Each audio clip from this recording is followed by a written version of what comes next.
3, 2, 1, 0. All engine running. There is no other institution that has the ability uniquely. Without a heritage, every generation starts over. Ask not to remind the current regime what your country. We, the people, tell the government what it is allowed to do. All action. to get back in their box and stay there. Liftoff. We have a liftoff. From the Heritage Foundation, this is Heritage Explains.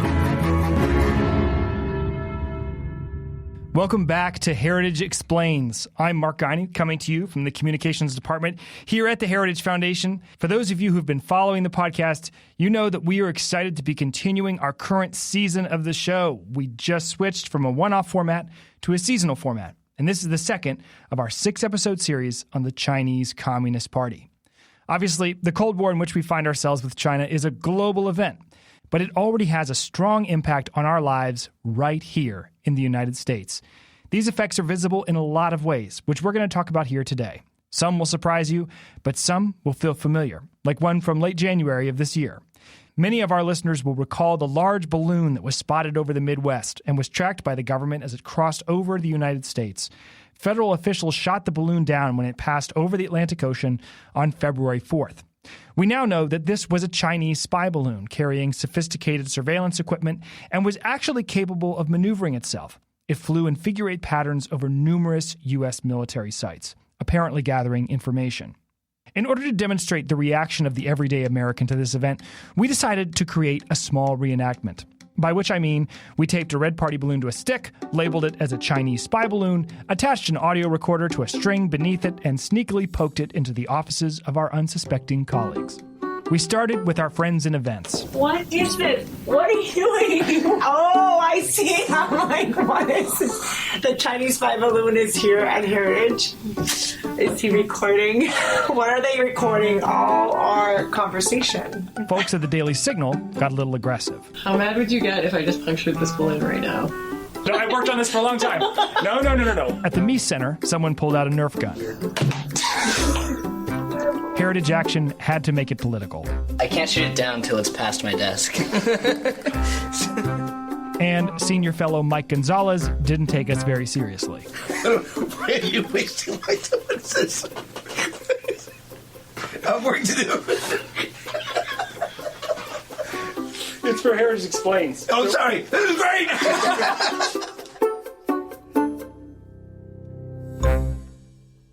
All kidding aside, for many Americans, this move by the CCP was shockingly bold.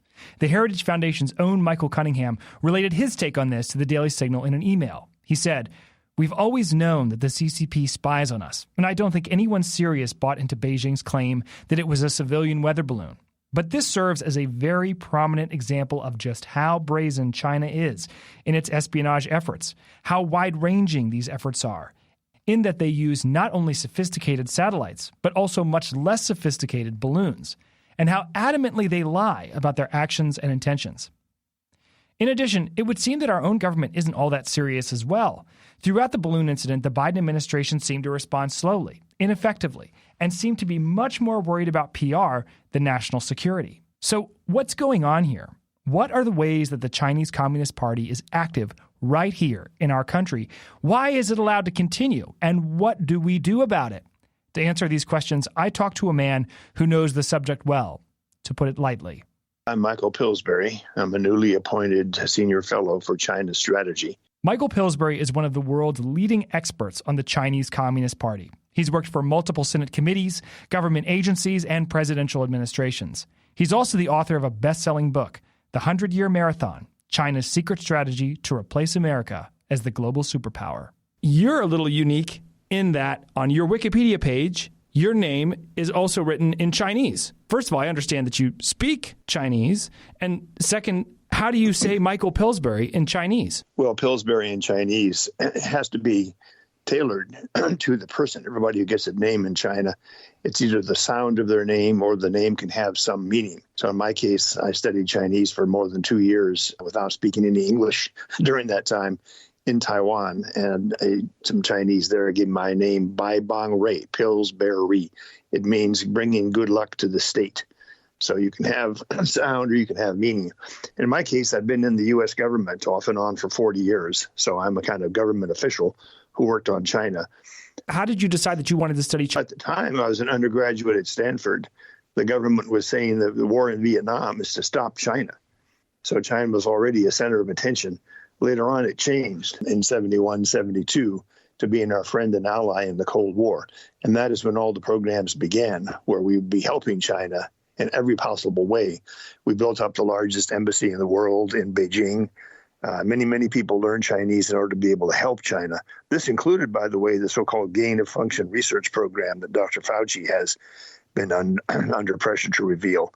So in every possible way, the U.S. government began to help China just across the board. It was part of the Cold War strategy.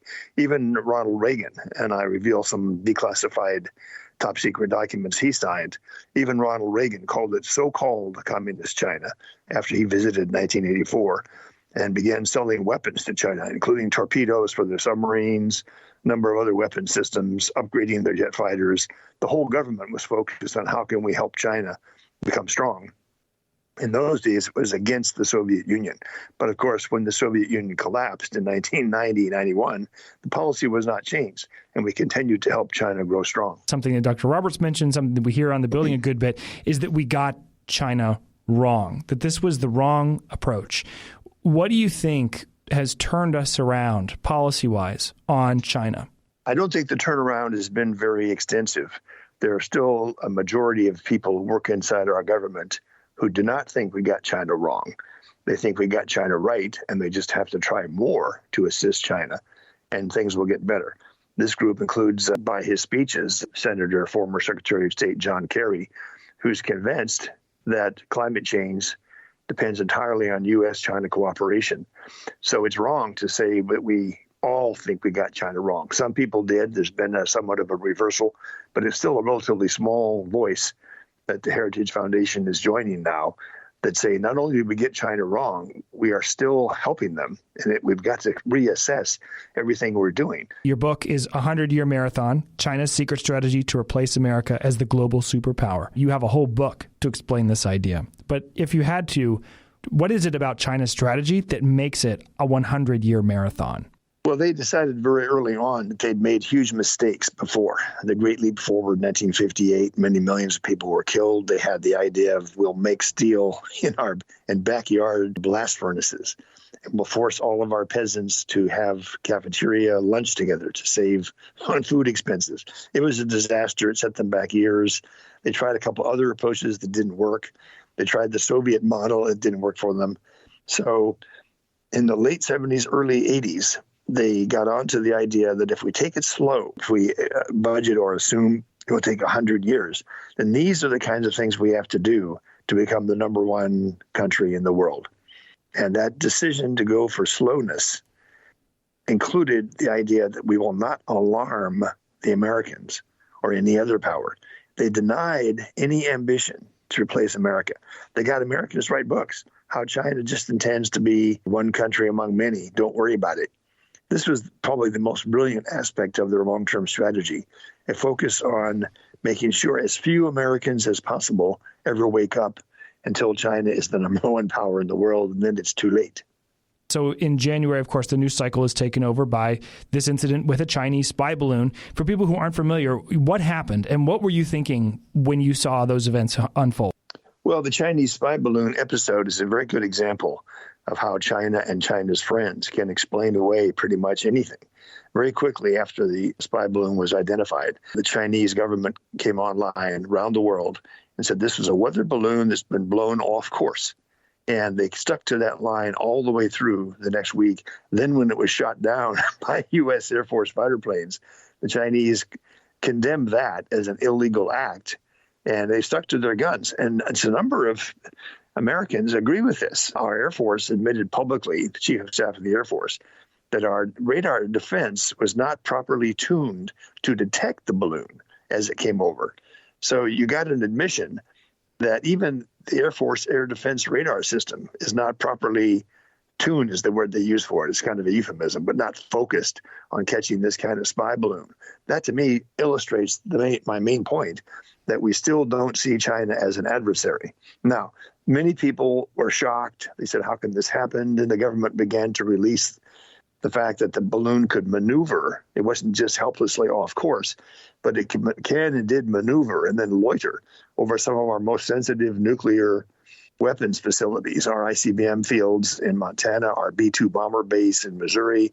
So this what appears to some people to be a deliberate effort by China to collect our nuclear force weaknesses, even as they apparently are going to try to match us or even increase the number of nuclear weapons that they have greater than America and Russia.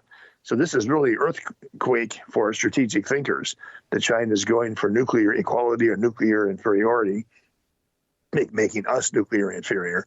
And the spy balloon may have been part of a larger effort to do that. But again, the important thing is many people thought this was harmless and nothing really should be done about it. Is it a precedented event? I mean, it seems just shocking, kind of the idea that over the domestic United States that there would be a spy device, a spy balloon like this. Is this a precedented event? It's unprecedented, but the main thing is when the COVID virus was discovered and lockdown began in Wuhan, but the Chinese government allowed travelers to go out, millions of travelers to leave Wuhan and go out around the world, around China. That was a real shock. People thought at the time, well, how can the government do this? But we now are almost 3 years later. No investigation. China got away with just finessing the WHO team that went there. No punishment. Talk and talk and talk about, oh, we have to have China pay reparations. They've killed 1 million Americans. But no actual action and still no actual examination of the files at the Wuhan laboratory to see what, if anything, went wrong and how was it released. So the balloon incident and the COVID incident are very similar. They produce a lot of kind of cheap talk about Chinese intentions, but no actual action, no actual follow through. Do we have other evidence of biowarfare or biotechnology that could potentially be threatening acting within the United States? In the case of the biowarfare allegations, some scholars have found telltale evidence that there are military research going on at the Wuhan laboratory, for example. Some articles have been found where the Chinese talk about biological warfare. But to actually prove it and actually take action against it, that is just impossible right now because of the Chinese secrecy. They simply won't let Americans or UN personnel either into the laboratory. The United States has several times raised the issue that China is violating something called the Biological Weapons Convention. It's a kind of treaty that says you have to explain all biological warfare projects that you've had, including ourselves. The Chinese refuse to do that, and then they counterattack. Several times they've said that the COVID virus and other biological weapons are being built by the Americans 50 miles north of Washington, D.C. at Fort Detrick, and they've demanded an investigation of Fort Detrick. So they're on the offensive, and they have Americans who are gullible enough to believe them. I'm quite pessimistic about whether we'll ever get to the bottom of the COVID virus international episode. Dr. Fauci seems to be bulletproof. So in the last episode of Heritage Explains, we touched on a lot of things. One of the things that Dr. Roberts mentioned was the prevalence of CCP lobbyists who are working here in Washington at the federal government and then also at state governments. How big of a threat is that? It's extremely important. It's a good example of the larger problem of taking no action. I would say for at least 5 years now, a number of voices, articles, even books have focused on the Chinese information warfare and lobbying campaign. If you zero in on the actual problem, what you find is there's a law in the books back from the 30s saying that if you're a foreign agent and you're paid to lobby the American Congress or the American public, you must register. It's very easy to register. You do it online. Then everybody can see that the documents you produce are from a foreign government. There's a loophole. The loophole says you must have a written contract from the foreign government saying, I will lobby for China. And then you submit this written contract, and you must be paid under the contract. So very few people do that. Instead, what happens is you get billionaires, and by the way, China has more billionaires now than America does. You get billionaires, you get large companies who lobby for China, testify openly in the Chinese interest, but they say there's no contract. We're not being paid directly to do this. Yes, we're making a profit of hundreds of millions of dollars. But we're not going to register because of the law having this loophole. Now, that loophole could be fixed easily. Jim Jordan, who chairs the House Judiciary Committee, his Senate counterpart. I was a Senate staffer. In 2 weeks, you could pass a law saying lobbyists must register if they are receiving profit or benefit of some kind, let's say greater than X amount of money. But that's not being done. There's no hearing scheduled. There's no legislation to do that. The FBI has talked about how this would be a good idea, but nobody follows through. So I predict very little will happen. There'll be more talk about Chinese lobbyists are getting away with murder. Isn't that terrible? And then nothing will happen. Why not?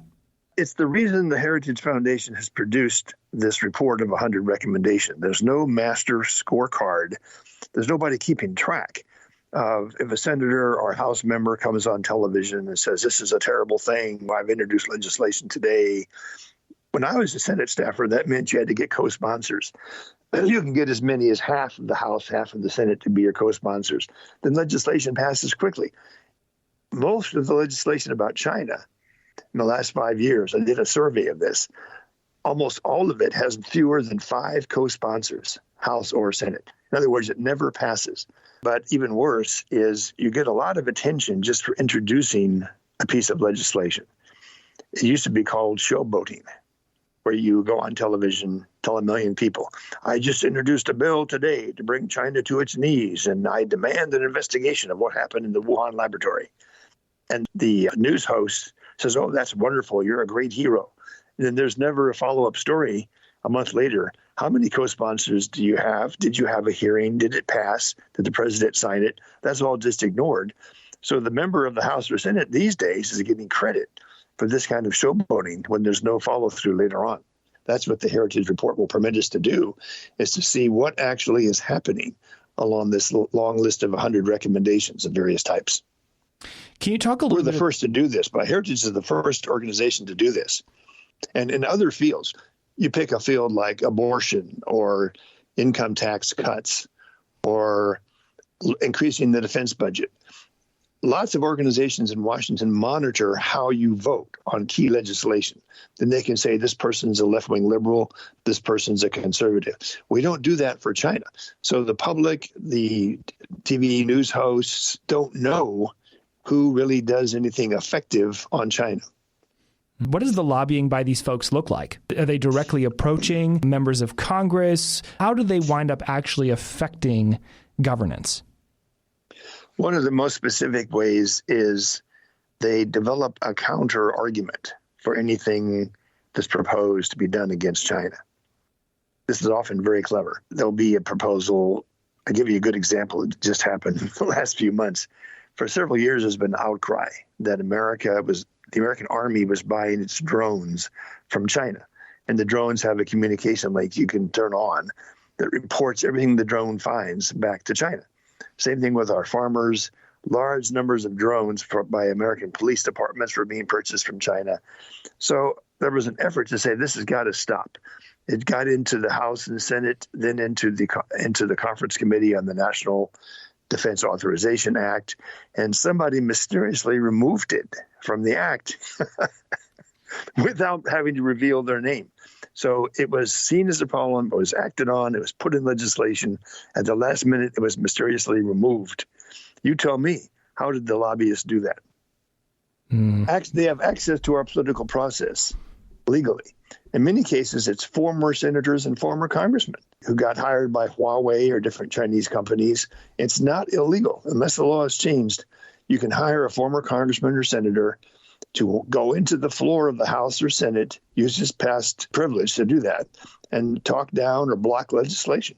It's just crazy. It's not crazy. It's legal.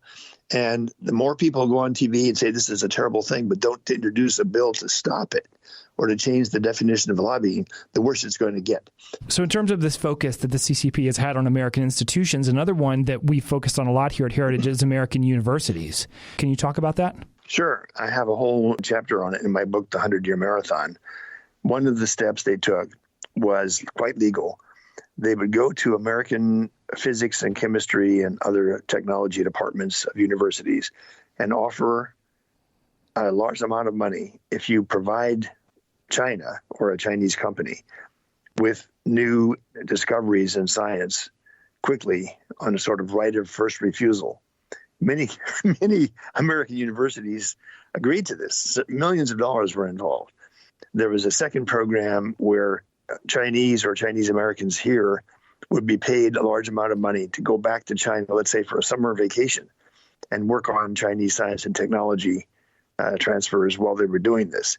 That in itself was not ill. There's a third set of measures that dates back more than 30 years that the National Science Foundation and other U.S. government agencies are required by diplomatic agreement to provide all new American scientific discoveries to China. We have a so-called minister counselor in our embassy in Beijing who does this. The National Science Foundation opened an office in China to transfer all these scientific discoveries quickly and see what the Chinese wanted. Sometimes they were known to complain that they read about a new scientific breakthrough in an American journal and it hadn't been provided to China fast enough. President Trump closed that office, but the promises to share all of our science with China still continue. That's an easy fix, but no one's done it. And it's one of the areas where lobbyists work really hard to say, oh, you can't interfere with science. We have to keep these agreements in place. See what I mean about the problem of taking specific action? Also, there's the issue of Confucius Institutes within some of these organizations. What is a Confucius Institute? A Confucius Institute is an effort where a new ministry in China went around the world to universities and said, we will give you, let's say, $4 million a year if you start a Chinese language training program. Stanford did this, for example, my undergraduate school. And then subtle influence would begin to be exerted. You're inviting the Dalai Lama to give a speech. Please don't do that, or you might lose the $4 million. So they had hundreds of these so-called Confucius Institutes, and they taught history and Chinese history and philosophy in a way that made China look very benign. They specialized in Confucius, who stood for respecting your parents, always telling the truth, being benign and benevolent to all humankind. Their message was, this is what China is. We're the Confucius nation, and we love Confucius. So this undermined any effort to say China is doing bad things in the South China Sea. Its nuclear weapons program is drastically increasing the COVID issue. All of that would be undercut by what you might call the benign image that the Confucius Institutes offered in exchange for money and under cover of just being a Chinese language program. Who could be against that? So when pressure was put on universities not to do this, the Chinese are very clever. They just changed the names of the institutes. They don't call it the Confucius Institute anymore. This was never really stopped, and it continues even today. So they're still in place at American major universities all over the country? Yes, in many cases, there were some institutes that were closed, but even just changed their name. At one point, Secretary of State Pompeo and Secretary of Education sent a letter to universities asking them nicely to consider this may not be such a good idea, but it didn't have much effect. And it's part of my overall point that we simply cannot, as a country, take effective action against China because they're so deeply embedded in our system. And frankly, they have so much money that they can portray themselves as a benign, helpful, cooperative power, and that only a few people believe in the China threat theory, or they use a phrase often, have Cold War mentality. This is considered a great sin by China and China's friends to have a Cold War mentality. So I think the point was to deliberately choose this phrase, winning the new Cold War, so we can advertise to friends of China that there is a Cold War going on. We have to wake up and begin to participate in it, or we're going to lose our country's primacy in global affairs. There's also been a lot of conversation recently about Chinese nationals who are buying up land around U.S. military installations. Why are they doing that, and why is that allowed? Well, it's allowed because we haven't changed the laws. Some governors have talked about it. There was a shock effect when the media first exposed this, and sometimes it was done, in one case, it was done by the U.S. Air Force. The U.S. Air Force was getting very concerned, I think quite correctly, about these Chinese purchases of land near sensitive air bases. But it's completely legal, and there's no federal entity that even keeps track of it. So the media had to find out, well, how many acres are involved? And in some cases, it's front companies or there's a partner with the Chinese. So it's another example of where you would think within 2 weeks, a law would be passed saying no foreign country, especially if it begins with the letter C, can buy land near sensitive American military bases. There's no legislation proposed. It hasn't been considered. As far as I know, there haven't even been any hearings in Congress. It's one of the 100 recommendations we make. But you'll notice the Chinese already have the drop on us. In many cases, they'll have a local mayor or local county commissioner come on TV and say, this is a good thing. We like it. It's good for business. So you see my pessimism. Unless we get more self-aware of what China's up to, we're simply not going to be able to fight back. What would be the potential benefit for these purchases? What are they looking to accomplish? The main thing is wartime benefit. Most people can't even imagine a war between the U.S. and China. So they can't understand and they can't accept that some measures that China is taking, such as the balloon loitering over our nuclear missile silos, they can't imagine that the Chinese have thought ahead already to how they would have to win a war with us. So a lot of things that we see don't make sense because in and of itself, selling farmland to a foreign country doesn't seem like it's a crime. It hasn't been made a crime. So you get into the issue fairly quickly of what would a war with China look like? How could it start? Who would win it? Where might it take place? And this takes you down a whole new area that many think tanks have not gone into, but the Heritage Foundation has. How to win a war with China, not a cold war, but a hot war. There's also been a lot of talk about TikTok, big data, Chinese-based apps that are currently being used on American devices across the country. Can you talk about these applications and the threat that they potentially could pose? For instance, we've been talking a lot at Heritage about banning TikTok. What's going on with all this? Well, this goes back to the Trump administration, which had a number of meetings about banning TikTok roughly 3 years ago.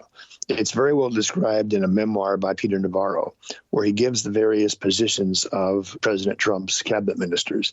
Some wanted to close TikTok, some did not. Steve Mnuchin, Treasury Secretary, came up with a proposal to have an American company buy TikTok. There are all kinds of problems with that, but it blocked any action. So we're now 3 years later.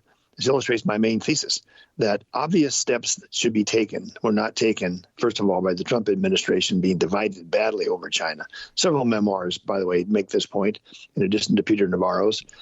But secondly, China fights back. And China and its friends tell everybody, oh, this is just a harmless device. 150 million people use it. Only China threat theory kind of crazy people think this is any kind of problem. And to understand its effect on us, you have to go into the issue of is China a friend or not? And that seems to be what's stopping the TikTok legislation from passing. There's two versions of it now.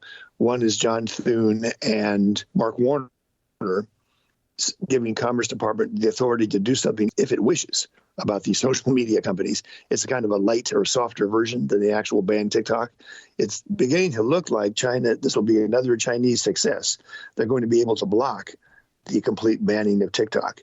So it'll add to my list, along with COVID virus and many other things, where despite some people speaking out against China, ultimately we lose the policy fight because of the successful lobbying of the Friends of China. And frankly, the kind of historical weight, inertia, the legacy of these 40 years of helping China. We still have not undone our addiction to China. President Trump had a White House team that sent me a letter saying, Dr. Pillsbury, we hope you'll serve. We intend to nominate you as ambassador to China for President Trump's second term. I would love to have done that, but it looks like the direction is not going to be changed until we get enough new officials working on China who share my concern and the Heritage Foundation's concern that China is a real adversary who wants to replace us in the world. That's still not the mainstream view. In fact, you had the intelligence community directors testify in the last 2 or 3 weeks in front of the House and the Senate saying China wants to become a great power, but none of them said wants to become the great power. That's in many ways what separates people now is what are China's long-term ambitions. If they're just to become a good country like America, then what happens is any effort to slow China down or block Chinese behavior gets frustrated and blocked by the Friends of China, who I think remain in control of China policy. Obviously, at Heritage, we're very concerned about the humanitarian crisis, the state of the southern border. But people don't always realize that China has a role down there as well. Can you talk about how China exploits the crisis at our southern border? Well, this is one of the specific recommendations in the Heritage Report. The Chinese involved in this, providing precursor chemicals, providing money laundering to some of the Mexican cartels. The Chinese have a committee where they meet with us, and they're supposed to be talking about controlling fentanyl. These things don't work. And what we recommended was specific sanctions on specific Chinese who our intelligence community knows by name are involved in the fentanyl trade and activities along the border. This is one of the most important recommendations, I think, but it's also a good test. If we can't sanction Chinese who are involved in cross-border fentanyl trade, then it shows the weakness of our approach to China and, frankly, a victory by our opponents. It's one of the things that I'll be most closely watching myself in terms of the 100 recommendations. What specifically happens on the fentanyl front, and where the pessimism is the sort of order of the day, the Chinese decided to punish us and the Biden administration for Nancy Pelosi's trip to Taiwan. They broke off all meetings of the Drug Narcotics Control Committee in Beijing, where they were talking about the fentanyl problem. So that's a kind of punishment of us. And we took no countermeasures. We just said, gee, we hope you'll restart the fentanyl committee talks. That's a pretty weak response for a program that's killing so many Americans along the border. So can you give the layman's breakdown on what is fentanyl? Why is China providing chemicals to produce it? What would be the advantage for them? Well, the advantage for China is their grand strategy over the last 50 years. They made a decision together with the World Bank and a lot of economists that we sent over, frankly, including Nobel Prize-winning economists. They decided that export of almost anything would cause Chinese economic growth to skyrocket, that foreign trade being expanded and exports being, frankly, in any zone that any other country might say no, would still be good for China. So a lot of countries will refuse to export the precursors of fentanyl, but not the Chinese. They took the same approach in their grand strategy to foreign direct investment. They decided in the early 80s they could get foreign companies, mainly American companies, to come into China, build high-tech factories. The cell phones is a good example, but there are many others, that they could dominate the world in technology because they would absorb or buy that technologies from these American companies. They did this in biochemicals, biopharmaceuticals. They're the number one producer of vitamins and many kinds of medicines around the world today because of this decision 40 years ago. So it's not that they just set out to say how many American teenagers can we kill with fentanyl. It's that they have this amoral direct investment and export strategy. And it's worked very well for them. They're now almost 80% our economic size. And in the case of the Soviet Union in the Cold War, the Soviets never got to more than about 30% our size. The Japanese, who we fought in World War II, never got to more than 10% our size. That was a 3-year war. So the Chinese have been brilliant to try to sneak up and surpass America in overall economic strength through almost any kind of foreign direct investment they can attract and almost any kind of a thing they can export. That's the bottom line of what's been going on for 30 years. So they're willing to sell essentially a poison, fentanyl, precursors for fentanyl to the Mexican cartels just because it's a cash cow. Yes, and because there's no sanction on it. We have not done anything about it. We considered it a big breakthrough when they even agreed to have a committee to talk about it in Beijing. President Trump persuaded Xi Jinping to put fentanyl on a controlled substance list in China, which of course we do, that it's a narcotic. And that was considered a big breakthrough at the time. But this obviously was not enough. Are there any other issues within the United States that I've missed here? Well, the main issue, I think, is the structure of our government. In 1947, as the Cold War began, legislation was passed. The president created the CIA, didn't exist before, created the National Security Council, didn't exist before, created the Office of the Secretary of Defense, Secretary of the Air Force. Huge changes were made in our government to deal with the Soviet threat. And ultimately, we won the Cold War. In the case of China, we're just getting started, and there's been not a single new organization of any kind set up to deal with the China threat. Senator Marco Rubio proposed 4 years ago, something which so far has gone nowhere, that there should be a technology czar in the White House who keeps track of high-tech investment, high-tech exports that go to China that help them build their military. Great idea, right? He got about 10 co-sponsors. The whole thing went nowhere. So our government still has the same number of people, the same organizations that deal with China as we used to have when they were our friends and allies during the Cold War. That to me is just a disaster. It's one of the areas we talk about in the Heritage Foundation 100 recommendations that I hope will be tracked in the years to come. So my big takeaway, what we keep coming back to, is that we have a lot of problems that affect us domestically with China. And the solutions to them are legislative and not particularly complex. But we lack the political will at this point to really put them into practice. Is that a fair assessment?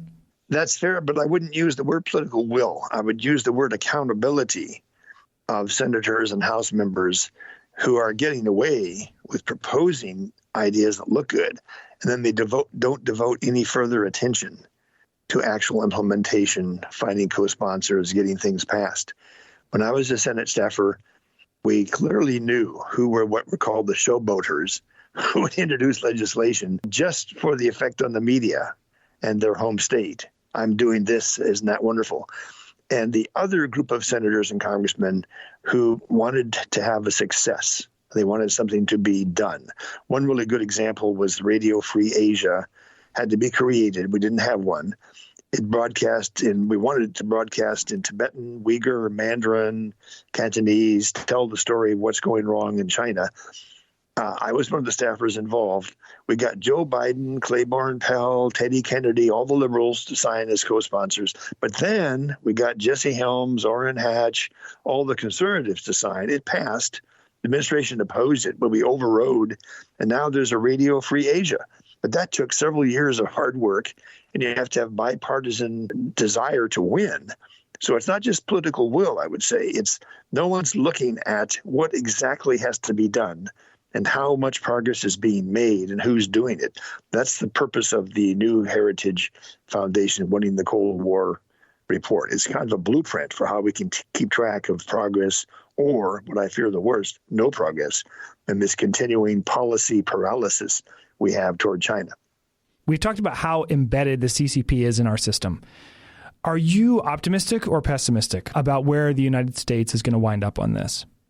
Where I would be optimistic is if any senior Americans involved in the China relationship would confess they were wrong. I have done so. I had a #1 best-selling book admitting sort of point by point where my advice to 6 different presidents was wrong. The key guy to do that still won't do it. His name's Henry Kissinger. He'll be 100 years old at the end of April. He has fastly argued that, well, we have to cooperate with China and get along. Several books have come out about how he financially benefited enormously over a 40-year period from China. If Henry Kissinger would speak up on his 100th birthday and say, I got it wrong, China's on track to replace us, I thought they'd be our friends forever, I was wrong, that would have an enormous impact. I put the chances of that very slim.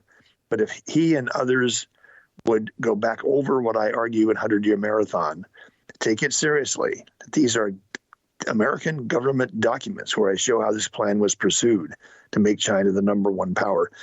If others would stop now and say, we were wrong, we want to do what the Heritage Foundation recommends in its 100 recommendations, that would go a long way toward turning things around. I'm afraid the chances of Henry Kissinger recanting are close to zero. It's important to be pessimistic so that we Americans can realize the depth of the problem and start trying to turn things around. It doesn't mean in the long term we shouldn't be optimistic, but we're still in the process of waking up, I think. If this was the end of a standard interview here in the United States, I would say, Michael Pillsbury, thank you so much for joining us. How would you sign off on an interview in Chinese? Oh, the Chinese language has many ways to say goodbye. One of the simplest is 再见. It means see you again. 再 is again, 见 is see. That implies we have a relationship that's ongoing. This isn't just our last interview. 再见. See you again in the future. That's how the Chinese would do it. Well, Michael Pillsbury, 再见. We'd like to thank Michael Pillsbury for sharing his insight with us on this show. If you'd like to dig more deeply into this issue, you can find the nitty-gritty details in the Heritage Foundation's report, Winning the Cold War, A Plan to Counter China, available in the show notes. Mike wrote the afterword of that document, and he gives a more detailed outline of the way forward in regards to China. On next week's episode, we're going to zoom out beyond the borders of the United States and look at what China is up to on the world stage. We're going to talk about semiconductors, precious metals, climate, supply chains, and more global topics. And between now and then, if a Chinese spy balloon comes floating past your door, make sure you tell it. I have work to do. That's it for this time. We'll see you next week.